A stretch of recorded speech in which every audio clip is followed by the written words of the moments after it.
Hey everyone and welcome, I hope you're doing fantastic. Today I've had a few people ask me what settings I'm using on my Xbox One Elite controller when I play Battlefield 1. So that's what I want to cover for you in this video. This is of course the beta, but the full release of this game is not too far away. So hopefully the control settings for the final game will feel exactly as they do now, and the settings I'm going to cover in this video will work very well for the full game too.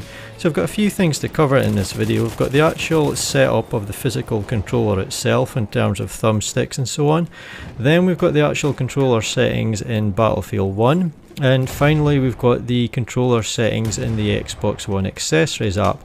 So I'm going to cover all of these three areas for you and give you the setup that I like using in this game. Now first of all, I've got my controller up on screen now. This is how I have it set up. So on the left thumbstick I've got the standard length thumbstick, and then on the right one I've got the mid-length thumbstick. Aiming is crucial in any FPS game, but in Battlefield 1 the maps are so big and enemies can quite often be quite a distance away, so aiming needs to be very precise, and I find that longer thumbstick helps me with that. The D-pad is a standard cross-shaped D-pad, and on the back I've got all four paddles equipped. And I'll show you how I have those set up once we get into the Xbox One accessories app later in the video. Now, when I started playing Battlefield 1, I showed you how the physical controller is set up, and I left the Xbox One accessories app settings at default and also the in-game settings at default.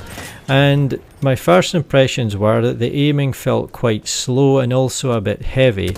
So those are the things that I wanted to change and improve with use of the Xbox One accessories app, and also with the settings within Battlefield 1 itself. So let's go and have a look at these settings in Battlefield 1. So in the options menu of Battlefield 1 you'll see a controls menu, and if we go in there down towards the bottom we've got two options for stick sensitivity. We've got left and right. These are at 20% when you start the game. I have boosted these up to 25%, and this is the setting I have found works best for me. I'm now able to turn a lot quicker than I was, and if I move my right thumbstick to the far right or left I'm happy with the turn speed. But the issue I still found was that if my right thumbstick was centered and I then wanted to move it to the right or left to adjust my aim, that initial movement to me still felt too slow.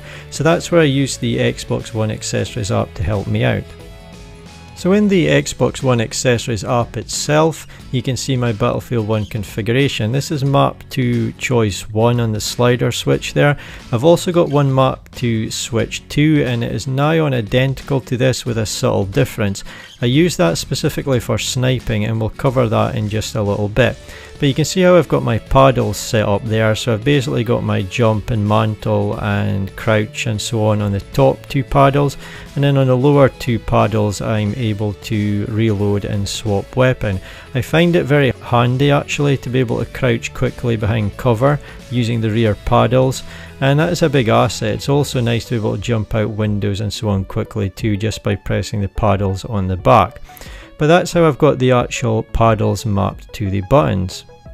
So if we now move down and have a look at the triggers, I have got the trigger locks on physically on the controller itself, and I've got these set to 0 and 1 on the slider scale. So when I touch these I have to hardly touch them at all to be able to fire, and as such my shots are getting fired off as quick as possible. Now if we have a look at the final setting that I changed in the app, that is the right stick, and going down through these top to bottom I've got this set at aggressive. So if I move my right thumbstick in real terms, say 5mm, and I did the same with my right stick set at default, when it's in aggressive my actual in-game on-screen aim will move quicker because it's set at aggressive than it will if it was set at default, and this combats the initial slow sluggish movement I find from moving your thumbstick from a center position to adjust your aim. Then if we go down to the slider scale, I've got that set at 0.3, I think it's at 0.5 by default. I found this a little bit quick so I moved it back a couple of points. And I've got use radial calculation ticked at the bottom there. This makes my diagonal movements a little bit more accurate. That's a new feature that was added in an update to the app a while back. Now I've got a few other videos covering these settings in more detail. I'll put links to those in the description if you're interested. But back to sniping. So on the switch on the Xbox One Elite controller on the top, there are two profiles. You can map one to profile 1, and that's the settings I've talked about. I've also got one mapped to profile 2.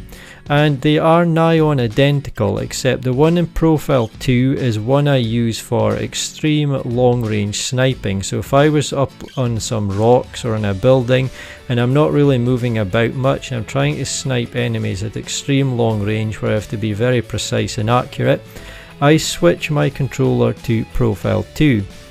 And as I said, it's got the exact same setup as the one I've just talked about in the video, except for that slider scale there. I have got it right down at minimum on the aggressive setting.